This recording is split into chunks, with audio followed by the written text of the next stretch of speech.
What is entrepreneurship? Entrepreneurship is the engine that drives any successful industry or economy. In the rapidly growing hospitality, tourism, and leisure sector worldwide, this is partially true. Connection of entrepreneurship to tourism industry.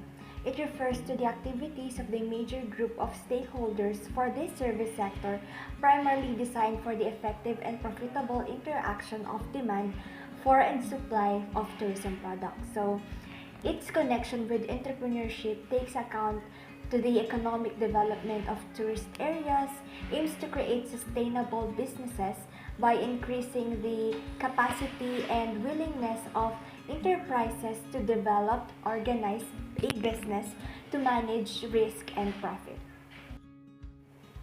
So the sectors of hospitality and tourism. The sector of hospitality and tourism include, but not limited to, the transportation, accommodation, food and beverage service, recreation and entertainment, and travel services. So, hindi lang ito nakalimita sa limang ito. So, marami pa tayong pwedeng paggawan or pagsimulan ng business sa ating industry, sa tourism and hospitality industry. Connection of entrepreneurship to hospitality industry. The hospitality industry particularly lends itself to entrepreneurship. Every property, whether it is a restaurant or a hotel, has its own specific market characteristics, which are determined by its location and by the services they offer. The hospitality industry consists of a patchwork of hotels, restaurants, and resorts, and the great majority which are operated by individuals or families, or maybe a small group of investors. Always remember that understanding the local market is the key to success and require an entrepreneurial mindset in order to succeed. Hospitality entrepreneur. Hotelier must be all-rounders and persistent. Those who found their own businesses need to be jack of all traders, meaning they must be all around. They must master and able to successfully perform a wide variety of tasks. For instance, besides the basic hospitality skills like preparing, serving food and beverage, and managing hotel accommodation, hoteliers needs to understand something about architecture, about construction, about legal regulatory aspects, some IT stuffs, marketing, social media, human resources management, accounting, financing, statistics, revenue management, and etc. The list goes on and on. But most of all, important, hospitality entrepreneur must possess determination and persistence. Always remember, an entrepreneur must also be ready to accept failure as a learning experience. The road to business success rarely go in a straight line. Hindi naman kasi bilang isang business owner or entrepreneur, hindi mo agad masasabi na successful yung isang business mo agad-agad sa unang try. Talagang marami ka pang ma-experience ng mga mistakes and failures, and along the way, yung mistakes and failures na yun ay dapat hindi ka magpatalo, kundi gawin mo siyang isang inspiration, maging motivation sa'yo, and yung gamitin mo yung mga mistakes and failures mo sa mga susunod mo pang businesses at para mas mag-improve pa, makapag-improve pa yung sarili mo. So, yun. Hotel business industries. Let's start with Marriott Hotel. The Marriott business was a beer, American soft drink at Washington, D.C. It started by Willard Marriott and his wife Alice Sheets Marriott, opened 9 beer stand in 1927, which later evolved into a chain of hot shops restaurant, which has developed into today's hotel company, Marriott International. The largest hotel company in the world for the next 85 years until 2012. Marriott has run by J. Willard Jr. or his son, Bill Marriott, even though Hot Shops went public in 1953. Next is the Hilton Hotel. In 1999, Conrad Hilton was on his way to buy a bank in Kisco, Texas, but ended up purchasing a local hotel, the Mobley, instead. Having arrived in Kisco, the 31 years old Hilton stayed at the rather featureless Mobley Hotel. But there were no more rooms available, and the owner was so tired of running the property that he did not want to expand. The owner just wanted to retire, so glad to turn over the hotel to Hilton at an attractive price. The last hotel is the Accor Hotel. So Paul Droble and George Pelisson ventured into the stagnant French hotel industry of the 1960s, where they opened a 62-room Novotel in 1967 in Beetroot field outside the northern French city of Lille. This hotel was rejected the convention in many ways. First is it was built in the outskirts of the city center where land was cheap. Second is prefer to avoid extravagant decor and instead provide affordable accommodation to business travelers. Third is the building did not meet the standard of the French Ministry of Tourism. The chain subsequently grew to the Europe's biggest hotel group and now ranked on the 6th in the world a number of rooms according to Hotels Magazine. So, tingnan nyo, imagine nyo, yung maraming tao ang nag-degrade sa mga hotels na ito nung una. Maraming mga walang tiwala. Yung isa, nakakita siya ng opportunity, kagaya ni Conrad Hilton, na nakita niya yung Mobley Hotel as an opportunity. At tinurn over sa kanya at ginawa niya itong sikat na ngayon na Hilton Hotel.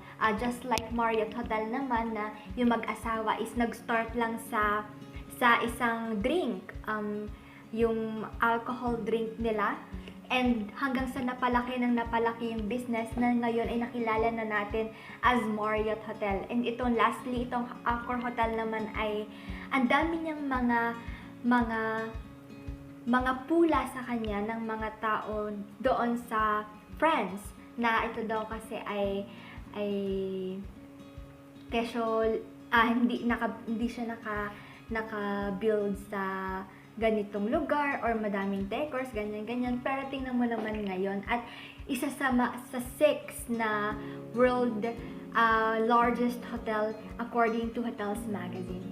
So, huwag tayong susuko. Lahat naman ng business ay hindi lang talaga sa una nagsasucceed agad. Kaya dapat magpatuloy lang tayo. Nandun yung consistency natin and yung passion natin sa business. Always remember that there's always room for new players. Society is constantly evolving and the hospitality sector along with it. New concepts can take over the disrupt markets in a very short period of time.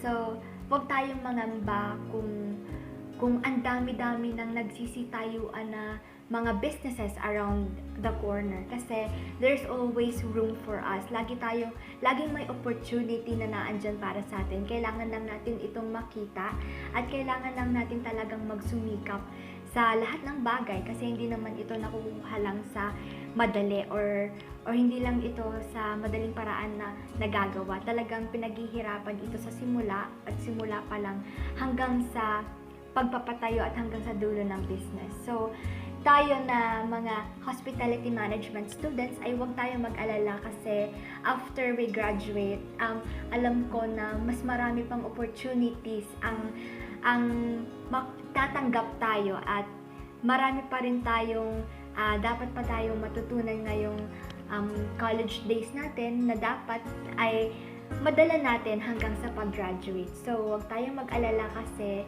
there's always room for us. Entrepreneurship in restaurant. Restaurant business is crucial as there are a lot of competitions nowadays. So the restaurant owner or manager must think of a tactics or strategy. For example, selecting a type of customers in which the restaurant only focuses or give attentions of or shows off to this kind of customers. These are called target markets.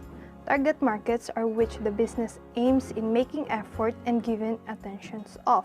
They are the identified most likely to buy the product or services. No single food operation or food service has a universal appeal. And as times goes by, there are a lot of restaurants or businesses that appears, which most likely for the customers or the target markets to divide their attentions off. Even if you focus on a specific market, 100% is not expected to gain back attention to your business. And as you focus or shows off more to them, you end up capturing no one. So just focus on the 5 or 10% of the target markets, and so as times goes by, it will eventually increase. It all just takes a courage. With that, who are these target markets? Let's look at the main categories now. So the first category is Generation Y. But I know as of the present, there is some called Generation Z, which is us who were born in 2001 and as of the present. So the first one is Generation Y. They are the one who are born in 1980 to 2000. I know some of us here belongs to the Generation Y. They are also called the Millennial Generation, the Eco or the Boomer Generation. These generations are most likely to go to fast food or quick service restaurants. They tend to also like this item like burger, fries, pizza, fried chicken, and fish and chips. They most likely to visit burger franchises about 25%, followed by pizza franchises like Pizza Hut or Domino for about 12%. The next category is Generation X. The previous generations focuses more on doing better financially than their parents, while for this generation it focuses more on family values. They are born between 1965 and 1980 and has strong family values. They tend to focus on restaurant with comfortable atmosphere and more on ambience, like fast casual dining restaurant and buffet for example. The next one are prominent professionals who can spend fine dining and upscale restaurant and can spend freely. They are called baby boomer. They are born between 1946 and 1964. They are the main customer of upscale restaurant in 1980s. But as of now, they are more on family-friendly restaurants because as of now, they are grandparents. The next one is empty nesters. They are in the range between high-end baby boomers and seniors. They are the people in their early 50s up to the age of 64. Their children no longer live at their home and are already independent. Same as the baby boomers, this group visit upscale restaurants because of their high capita income. They are less concerned with the price and are mostly focused on the excellence of the service. So the last category is the seniors. They are in the age of 65 and older. They tend to visit family-style restaurant rather than upscale restaurant. And there are two types of seniors. The younger seniors, which tend to be more active, while the older seniors tend to be more health declining. Let us now talk about the restaurant service style. These are primarily categorized into three. First one is quick service style restaurant, which is I know everyone is most familiar of. This offers limited menu that can be prepared quickly and be sold cheaply. They also has very casual dining styles, drive-thru, and takeouts. Some examples of quick service restaurants are McDonald's, Jollibee, and Pizza Hut. Yes, a pizza. Most people think of fast food restaurants only serve burgers and fries, but there's more. There are pizza, fried chicken, hot dogs, and ethnic foods. I think the example for fast food restaurant that serves ethnic foods are Chowking and Mang Inasal. Same as other fast food, it has affordable price menu as well. So the next one is mid-scale restaurant. As the name implies, it occupies the middle of quick service restaurant and upscale restaurant. They also provide quite affordable price for their menu and caters good service. It offers full meals and a range of full service and limited service options. Full service is when a customer places and receives its order on their table, while for the limited service, it is when a customer places its order on the counter and receives their order on their table. So the next one is upscale restaurant. It offers good quality service and a full table service. Again, full table service is when a customer places and receives his or her order at the table. Upscale restaurant focus more on the quality of their cuisine and the ambience of the restaurant. The ambience of the restaurant screams elegance and sophistications, and sometimes the customers who dine in the upscale restaurants can afford to pay at any price. As fine dining restaurants offers a good quality service, expect that it will charge the highest price. Now let's be more specific. Let's move on to the type of restaurant. The first one is family or commercial restaurant. This type of restaurants offers wide variety of menu and is price friendly for an average family, affordable as they say. Its decor and ambience is bright. Also, the design of the table, chairs, booths, counters are common. This type of restaurant can be often seen in residential areas and highways. The operating hours are sometimes in early evening to midnight. The initial investment is high to medium. The second one is also characterized as fast food service. The decor is simple and sometimes it is called Instagram worthy. The menu prices in this type of restaurants are relatively low, and this type of restaurant can be sometimes seen near office buildings, shopping areas, and school. From the name itself, it offers coffee, snacks, meals, and baked products, and its peak hours are coffee breaks and lunch. Its operating hours are early in the morning and early in the evening. The third one is cafeterias. It has a minimal decor, and in terms of menus, it has a limited entries of soup, dessert, beverages, and wine can be offered in a cafeteria too. The operating hours will depend on its location, as it can be seen near schools, office buildings, shopping areas, airport, and sometimes in a highway. The fourth one is an expensive type of restaurant, the gourmet restaurant. It requires a higher initial investment for its expensive decor and ambience.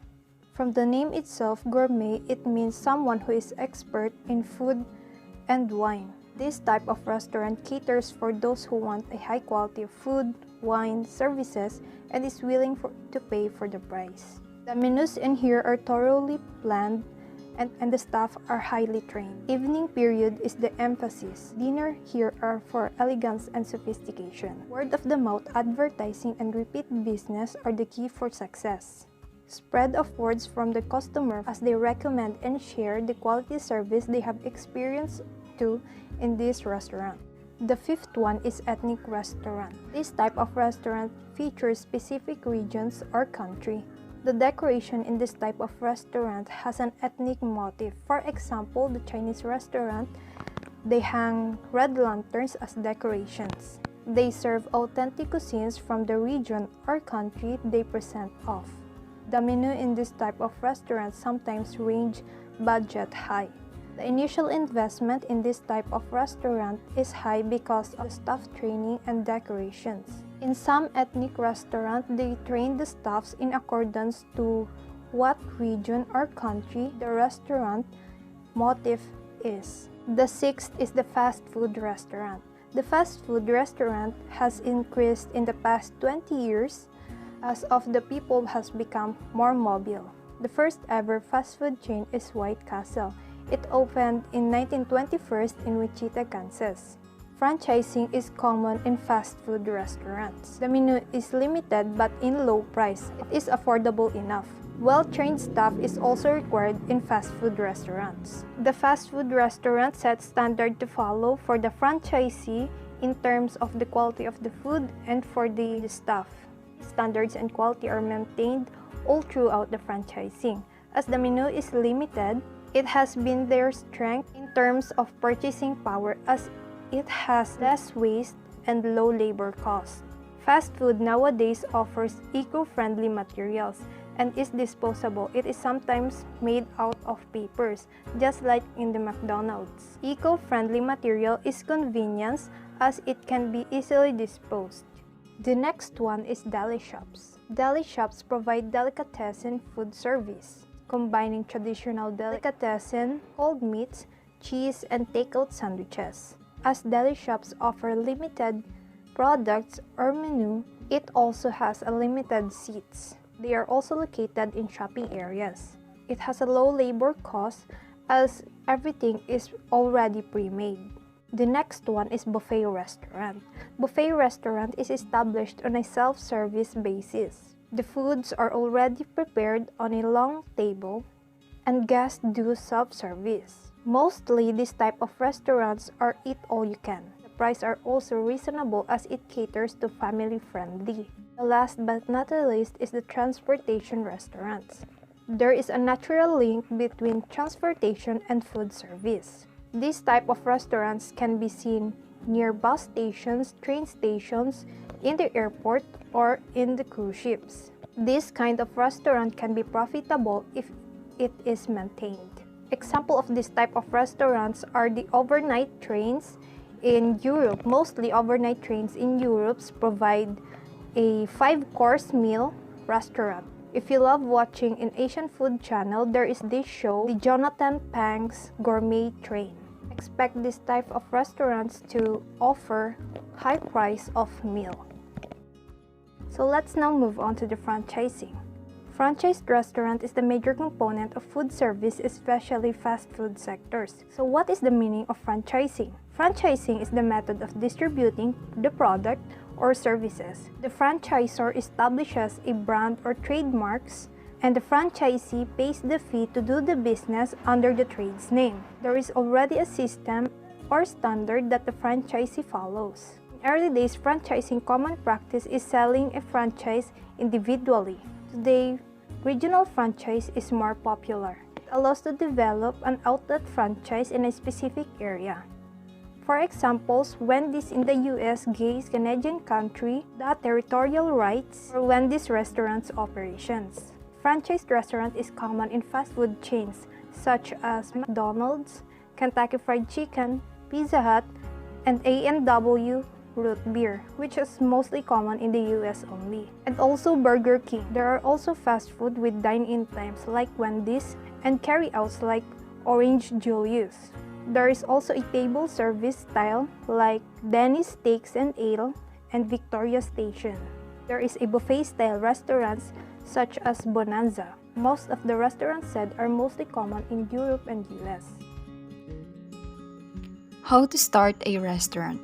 When to start a restaurant, it requires some careful planning, and it is important to determine some factors that will greatly influence and contribute to the business. Starting with selecting a food concept.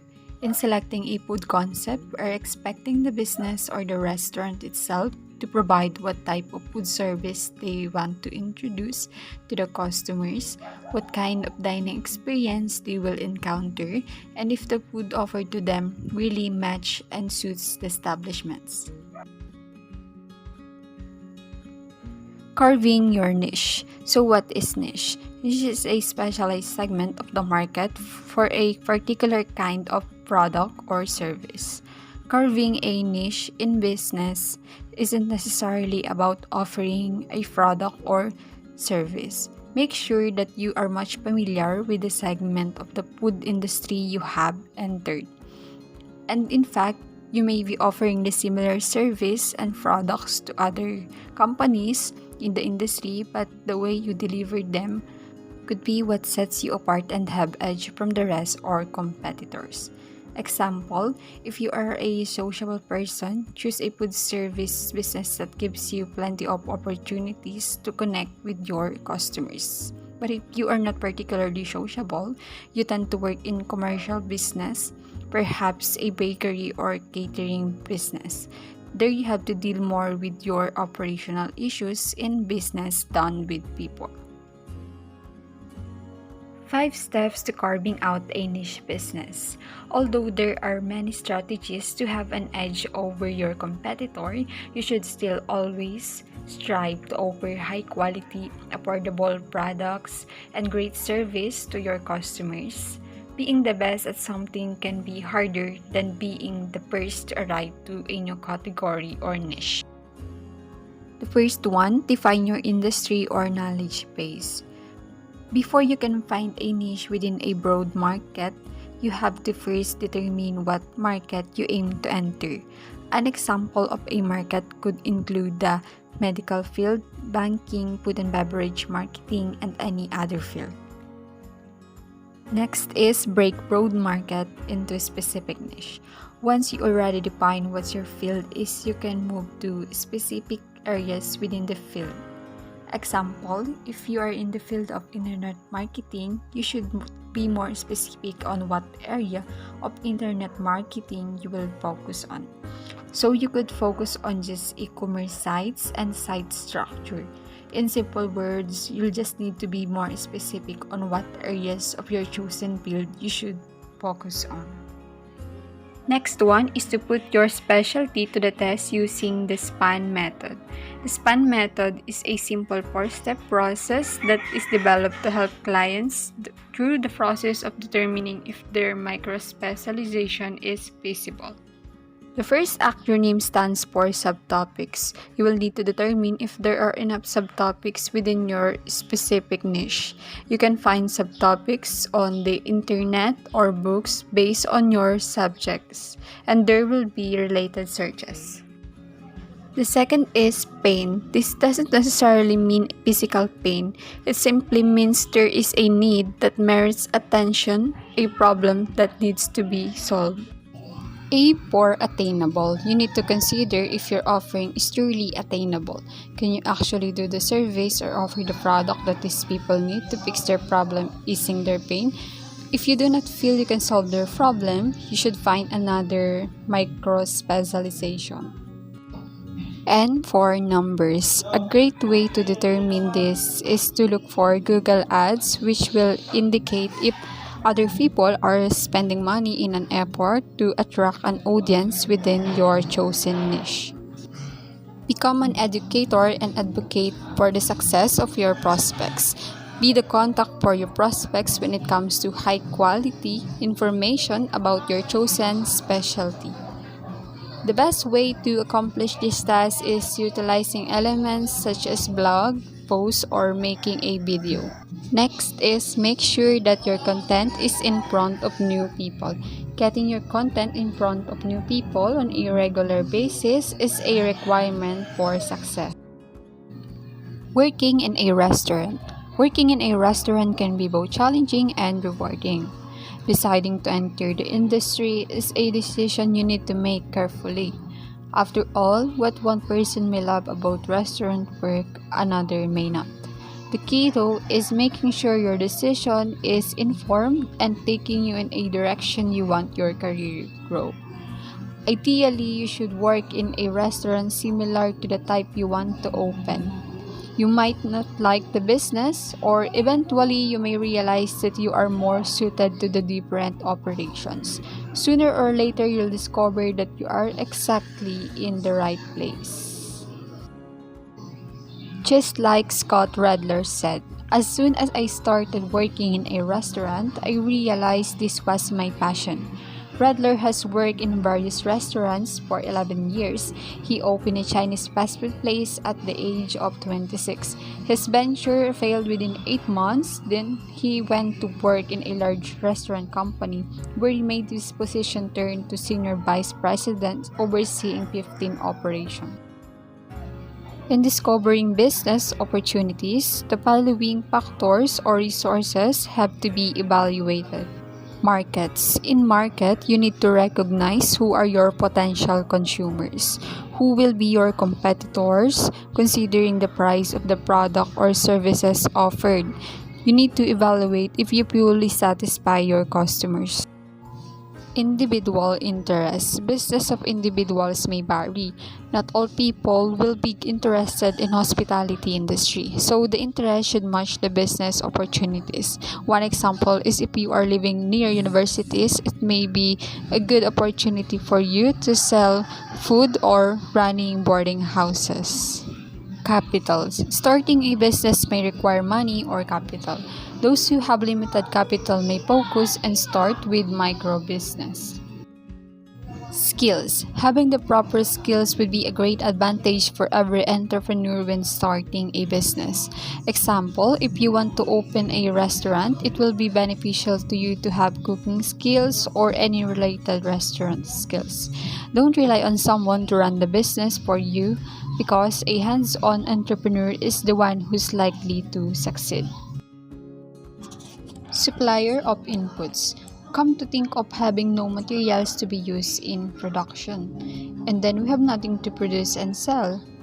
So we need to maintain and balance all the supply so that we don't lose our customers. Manpower.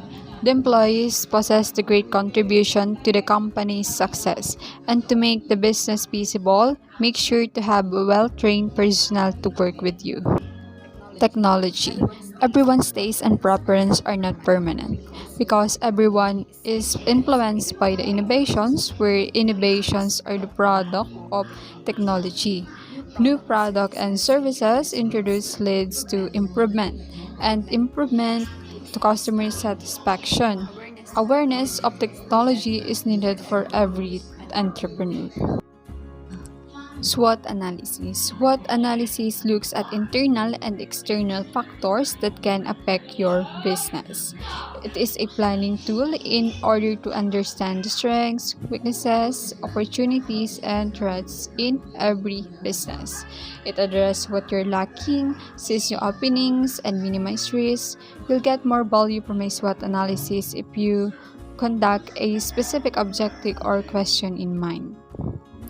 For example, you can use a SWOT analysis to help you decide if and how you should take advantage of new business opportunity, respond to new trends, implement new technology, and deal with changes to your competitors' operations. You can't run a successful restaurant without a healthy restaurant profitability. Profitability depends on many factors, including size and the type of restaurant as well as economic ones. Food cost percentage. It is just like our previous subject. For example, if the cost of food for 1 month is $40,000 and sales is $100,000, the food cost would be $40,000 over $100,000 multiplied to 100 is equal to 40%. Therefore, many restaurant operators strive for a 40% food cost to make the restaurant more profitable. Gross profit. To solve the gross profit, the formula is gross profit is equal to revenue subtract to cost of goods sold. Labor costs. Instead of treating labor costs as separate from food costs, many successful restaurants look at this two as a combined cost. For instance, they set a standard of 75% above, in which food costs plus labor costs must not increase, as long as the operation maintains the combined costs below this level. The restaurant will be profitable. Average guest check. It helps the restaurateurs determine the value of their customers. To calculate, simply divide the total number of sales in a given period by the total number of customers in the same period. Break-even point. When your company reaches a break-even point, your total sales equal your total expenses. This means that you're bringing in the same amount of money you need to cover all of your expenses and run your business. When you break even, your business does not profit, but it does not also have loss. The operation for determining the break-even point is fixed cost over contribution margin, where fixed costs are those costs that remains the same regardless of the volume of the business. Examples are salaries, interest, insurance, or rent. The contribution margin is average check less variable costs.